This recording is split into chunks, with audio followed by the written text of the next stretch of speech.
This woman got a scary spider plant. This comes from a Reddit user. I was raised in the countryside, and when I was a kid, my grandmother had a spider plant that grew in a hanging basket on her porch. It was massive. The way I remember it is it had long, thin, light green leaves that were sort of flat, and then there were little offshoots that came off the main pot with more leaves on them, and those would trail down the side of the pot. Then every once in a while there would be a bloom, which was just a bunch of white flowers that smelled like jasmine.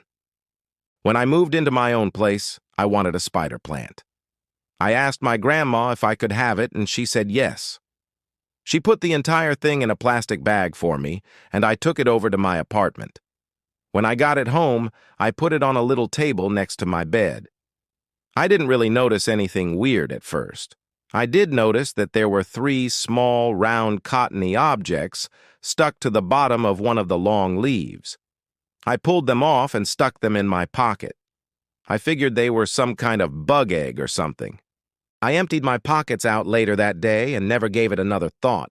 Fast forward a few days, and I started noticing little things. I saw an insect that looked like a tiny black dot scurrying across the floor. At first, I thought it was a small cockroach. Then I saw another one, and by the end of the week, I saw several. They were all dead within a day or two. I also noticed webs in the corners of my room, but not like big webs, just little bits here and there. I didn't think much of it.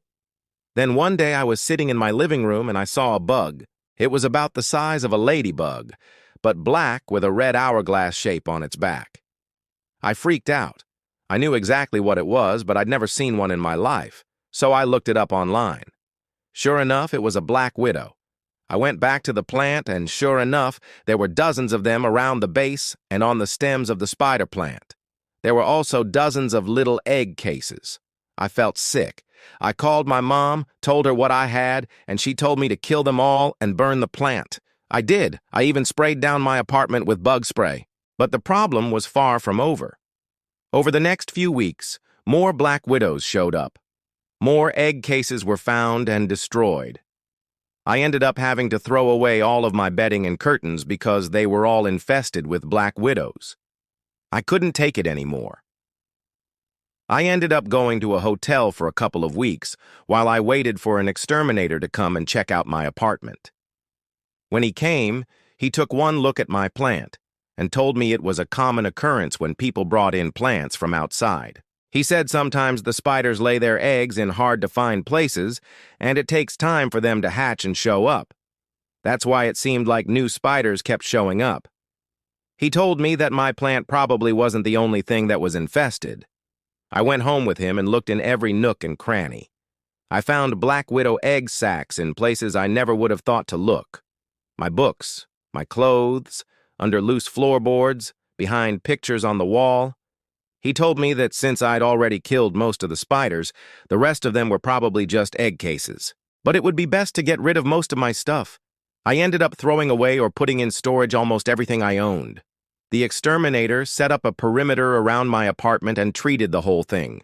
I waited a week, and then he came back to check. We didn't find anything. He gave me the okay to start bringing my stuff back. A few days after he left, though, I found another black widow. I screamed and ran to the window. I was ready to jump out and run away. But then I thought, no, this is my house.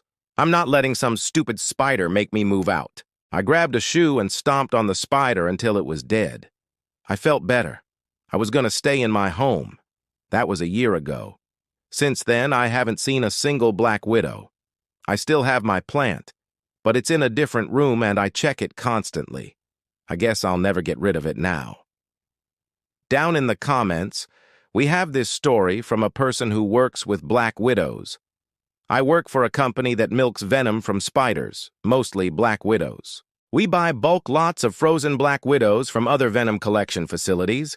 Sometimes these lots will have hundreds of thousands of spiders in them. I had to Google how many spiders we got last year.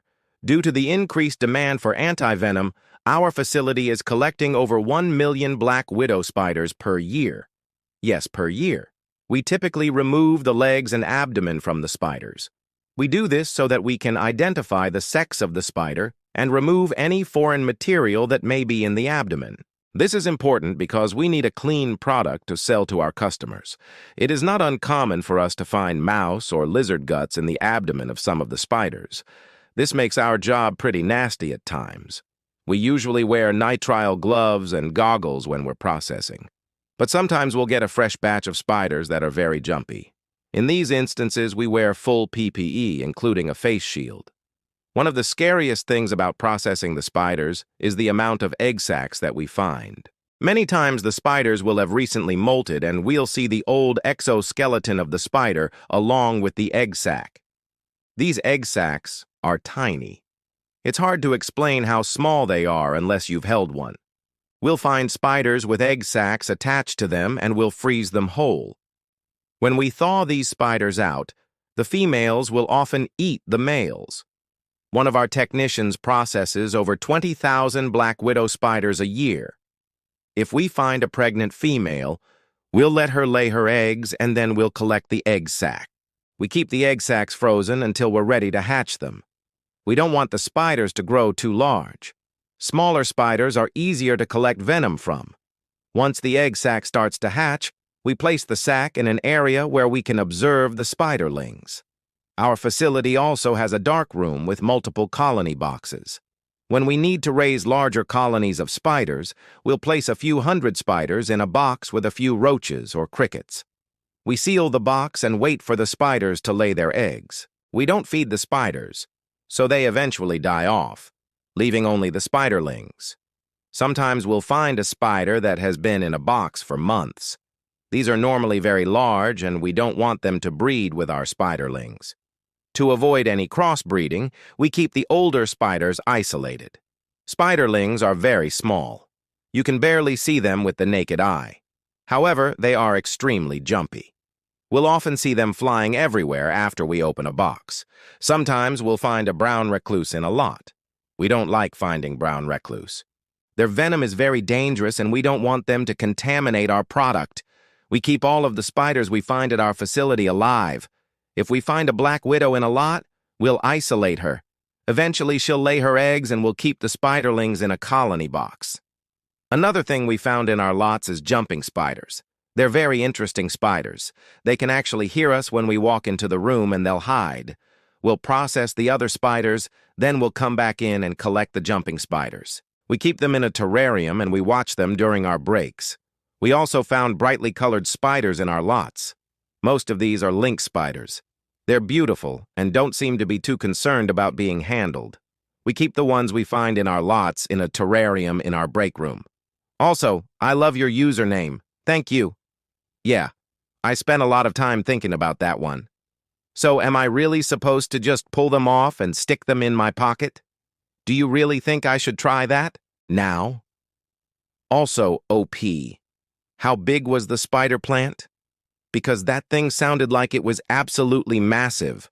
Like, I feel like if I walked into my apartment and I saw a massive spider plant, I would think, oh, wow, that's cool.